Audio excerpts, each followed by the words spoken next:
Fala pessoal, sejam bem-vindos, começando mais um vídeo com muitas informações importantes. Mas antes, eu peço para que você se inscreva no canal, deixe o seu like e compartilhe o vídeo com o máximo de pessoas. Giro na tela e notícias a seguir.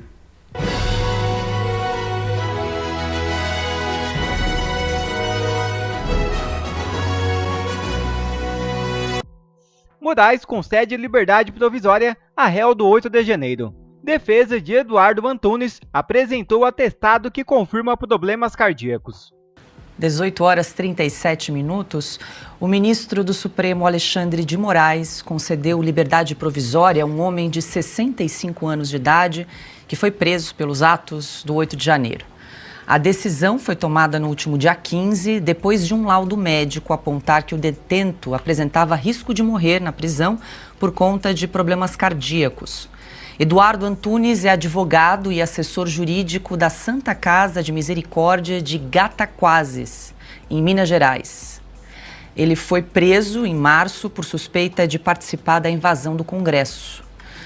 Bom, Ana, Eduardo Antunes, nós vimos aí uma foto exibida aqui na tela, deixou a prisão na segunda-feira e cumpre prisão domiciliar com tornozeleira eletrônica por conta da decisão do ministro Alexandre de Moraes.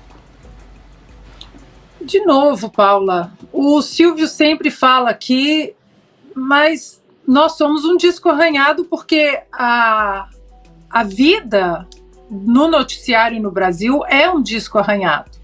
É uma inconstitucionalidade de um juiz, no outro dia é outra, no outro dia é outra.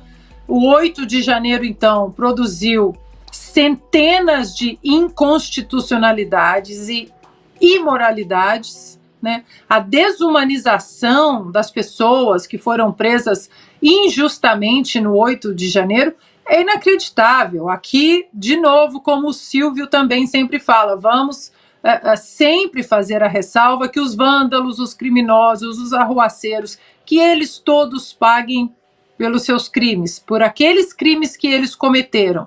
Agora, tem gente nesses lotes, né? Porque é assim que os ministros eles caracterizam essas pessoas, lotes. Tem gente nesses lotes, senhoras, mulheres que entraram nos prédios se escondendo, né? E diante da confusão tentaram sair, não conseguiram sair porque a própria polícia recomendou, não, fica aqui, deixa acalmar um pouco os ânimos e depois a senhora sai. Agora nós vamos ver uma liberdade provisória sendo concedida a conta-gotas, sem o devido processo legal. Esses presos eles vão recorrer a quem? Se nós já estamos na nossa última instância do judiciário? E que liberdade provisória é essa com tornozeleira eletrônica? Essa vida que não volta mais para essa gente, para essas pessoas de tornozeleira eletrônica, que sequer tem medo de ir à igreja, que sequer vão ao bar da esquina com medo daquele aparelho ali começar a apitar. São vários relatos na internet, são vários vídeos. Não, estou em casa, tenho medo de buscar meu neto na escola. Então, de novo, Paula, nós vamos continuar cobrando. A OAB, aqueles conservadores, aqueles liberais que, né, fizeram ali votos de voto nulo, porque Lula e Bolsonaro é tudo a mesma coisa. Nós entendemos que a volta do Lula ao poder não é apenas uma volta à cena do crime, como diz Geraldo Alckmin, mas uma volta também da impunidade àqueles que fazem parte do sistema judiciário no Brasil, a impunidade até contra esses juízes não, ministros, que acham que as inconstitucionalidades não têm nenhuma consequência, porque não tem. Então, onde estão as nossas leis? Onde está o nosso norte jurídico? E, principalmente, onde está o nosso Congresso para frear isso? Né? Então, duas coisas que eu vejo num horizonte, né, para nós, se nós pensamos em dar um freio de arrumação nisso tudo.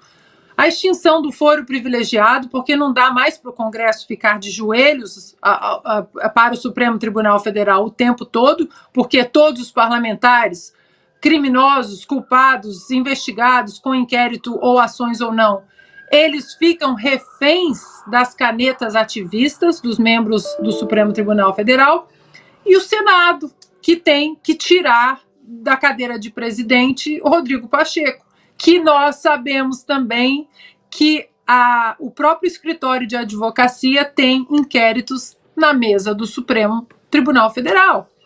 Então, Rodrigo Pacheco e esse tipo de político não dá mais para ser aceito nem no Senado, quiçá sentado na cadeira de presidente do Senado, uma casa tão importante que tem a ferramenta constitucional de tentar frear essa insanidade jurídica que o Brasil tem vivido. Augusto, quero te ouvir, mas só queria trazer mais alguns números relacionados aí ao 8 de janeiro, enfim. Nesta semana, o ministro Alexandre de Moraes, então, concedeu liberdade provisória a mais 46 presos.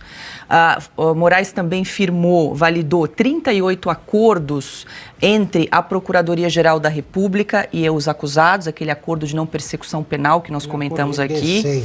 Então, validou 38 deles e 66 pessoas permanecem presas em razão dos atos do 8 de janeiro. E agora temos essa informação, essa notícia de que o ministro Alexandre de Moraes concedeu a liberdade provisória. Eduardo Antunes, ele que tem 65 anos, estava há 11 meses preso provisoriamente. Augusto. Alexandre de Moraes ultrapassou todos os limites da perversidade, né?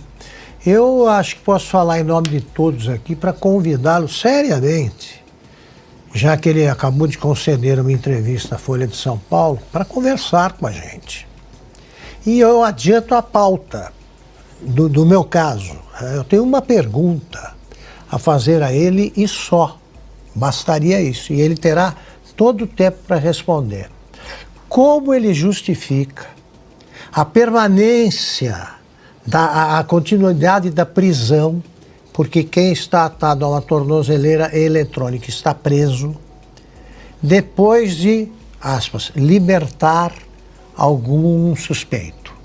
Por quê? Saiu, foi libertado. Supostamente, não há motivos para continuar preso. Mas continua, por causa da tornozeleira eletrônica.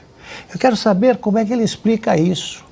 E vocês certamente terão perguntas sem resposta, recorrendo a quê? À Constituição, aos livros que ele escreveu e às aulas que deu. Os ex-alunos estão perplexos. O que me dá esperança é a indignação que cresce entre juízes de primeira instância. Nenhum deles quer ser Alexandre de Moraes quando crescer. Né? Os alunos das antigas faculdades queriam ser o Nelson Hungria, que foi ministro do Supremo. Ninguém quer ser Alexandre de Moraes, ninguém quer ser Dias Toffoli, eles não servem de exemplo para nada. Agora, venham conversar conosco. A gente adianta as perguntas, nós queremos explicações, porque não há outra explicação para isso. Solta o homem porque está doente, está mal, é um advogado respeitável, não tem nada de golpista e usa tornozeleira eletrônica. Eu recorro à mesma comparação que eu fiz outro dia. É a mesma coisa que um senhor de escravos, depois da abolição da escravatura, manter um dos beneficiários, supostos beneficiários da abolição, acorrentado a um tronco. É a mesmíssima coisa. Está preso. Portanto, ele não soltou ninguém. Alexandre? Mas eu fico curioso para saber se o senhor Eduardo Antunes, lá de Cataguases, terra do Humberto Mauro, né? Que filme Humberto Mauro poderia fazer da história desse homem de 65 anos que foi solto porque está doente? Senão, não seria solto, então. Aí eu fico curioso como cidadão para saber qual foi a conspiração em que ele se meteu, com quantas divisões ele contava, né? Que armas ele estava usando, né? Ou se não tinha nada disso, se foi ele que destruiu o relógio, quantas mesas ele quebrou, quantas cadeiras quebrou, quantos vidros quebrou, se ele insuflou uma multidão para quebrar. Gostaria de saber disso, para saber se a justiça está sendo feita. Agora tem uma coisa básica, porque ele não está na primeira instância, com direito a recorrer à segunda instância, a um tribunal regional federal. Por quê? Porque se atropelou o devido processo legal? Se o Supremo é o guardião da Constituição e, por consequência, do devido processo legal. Isso é que deixa a gente perplexo, sem entender por quê. Mas temos que fazer exceções em nome da democracia, como outro dia a gente ouviu lá no Supremo, não, a censura só agora em nome da democracia. Em nome da democracia, suprime-se princípios, garantias fundamentais da democracia. Não é assim que as coisas funcionam. A democracia tem seus próprios instrumentos para se proteger democraticamente. Urgente. Rumble desafia Moraes e bloqueia acesso do Brasil. Veja o vídeo. E se eu te disser que o Brasil corre o risco de ficar sem as plataformas das redes sociais? E eu não estou brincando. Google, Meta, Facebook, Instagram, Twitter, TikTok, até mesmo o WhatsApp podem decidir abandonar o Brasil. Sabe por quê?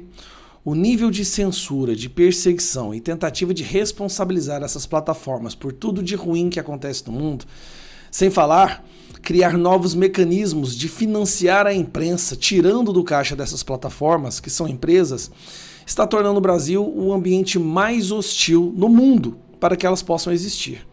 Principalmente a parte de perseguição política, de censura e de fim da liberdade de expressão. Isso, para você entender, eu não estou exagerando, nós tivemos hoje a primeira plataforma que decidiu que não vai mais ficar no Brasil, uma concorrente do YouTube, a Rumble, extremamente famosa e conhecida e divulgada em vários países do mundo, principalmente nos Estados Unidos.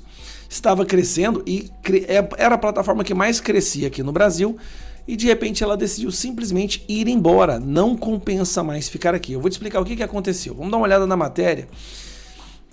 Rumble anuncia saída do Brasil após decisão do judiciário. No caso aqui, o Alexandre de Moraes. A plataforma de compartilhamento de vídeos canadense Rumble anunciou a saída do Brasil por causa de uma decisão judicial. A plataforma de compartilhamento de vídeos canadense Rumble, concorrente do YouTube, anunciou saída do Brasil nesta sexta-feira, 22, por causa de uma decisão judicial para retirar conteúdo. O CEO da Rumble, Chris Pavlovski, anunciou que os usuários brasileiros não poderão mais acessar a plataforma e que a empresa recorreu à decisão. O executivo reforçou o compromisso da Rumble em manter uma internet livre e aberta, sem alterar as regras de suas políticas de conteúdo. Vocês se lembram daquela ameaça do Flávio Dino, né, que ficou famosa porque ele disse que acabou a liberdade de expressão no Brasil? É o Flávio Dino, esse que está indo para o STF. Acabou a liberdade de expressão, essa história de liberdade de expressão no Brasil, e ameaçando as plataformas de redes sociais, essa que você está me assistindo agora, não importa se é Twitter, se é Instagram, se é Facebook ou se é o YouTube, ameaçou essas plataformas dizendo que ou eles obedecem o que o Flávio Dino manda, ou eles podem sair do Brasil. Essas foram as palavras dele. E agora nós temos o resultado. Não serei vítima de bullying através de demandas de governos estrangeiros para censurar os criadores do Rumble, escreveu Pavlovski no X, antigo Twitter. O que aconteceu? O Alexandre de Moraes mandou retirar e deletar o canal do Monark. Monark, que é mais um foragido do Brasil, mais um exilado que está morando nos Estados Unidos, porque ele fala o que ele pensa nas redes sociais sobre a política brasileira e sobre essa ditadura do judiciário.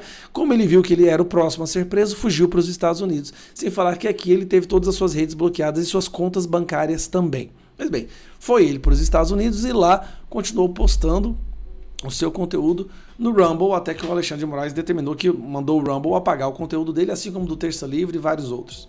O Rumble simplesmente decidiu ir embora.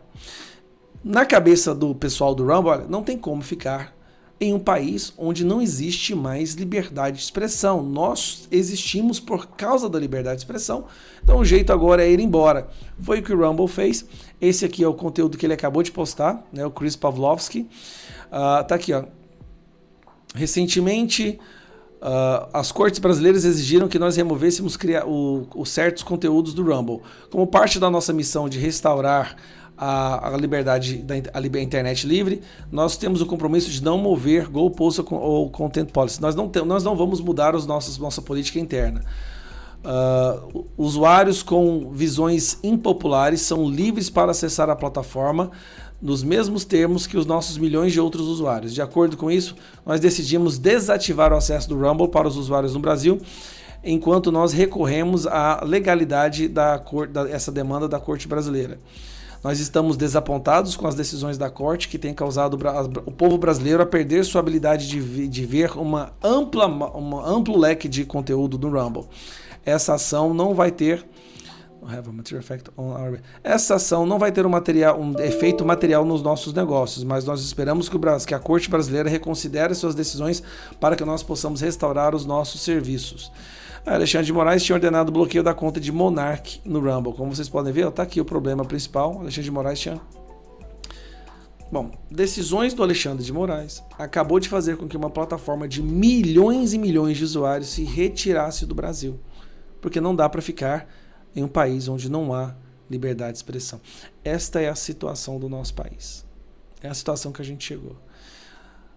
Eu já conversei com alguns trabalhadores, funcionários do Meta, funcionários do Google, e o que eu escuto é o seguinte: olha, do jeito que está indo, nós vamos ter que ir embora. Não vai ter como ficar. O Brasil vai se transformar numa Cuba. A China, por exemplo, que também não tem YouTube, o Brasil está prestes a se transformar numa nação tão totalitária que as plataformas da expressão, da comunicação, vão optar a não ter sede lá mais. Porque são ações judiciais demais, é censura demais, e eles não conseguem ficar em um ambiente assim. Parabéns aos envolvidos, essa é a democracia relativa. Um abraço.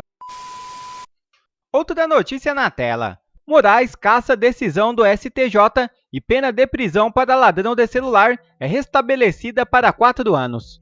O ministro Alexandre de Moraes, do Supremo Tribunal Federal, acolheu o pedido do Ministério Público de São Paulo e cassou um acordão do Superior Tribunal de Justiça que havia absolvido o réu acusado de roubar um celular. Ficou restabelecida a condenação do homem a 4 anos de prisão pelo crime.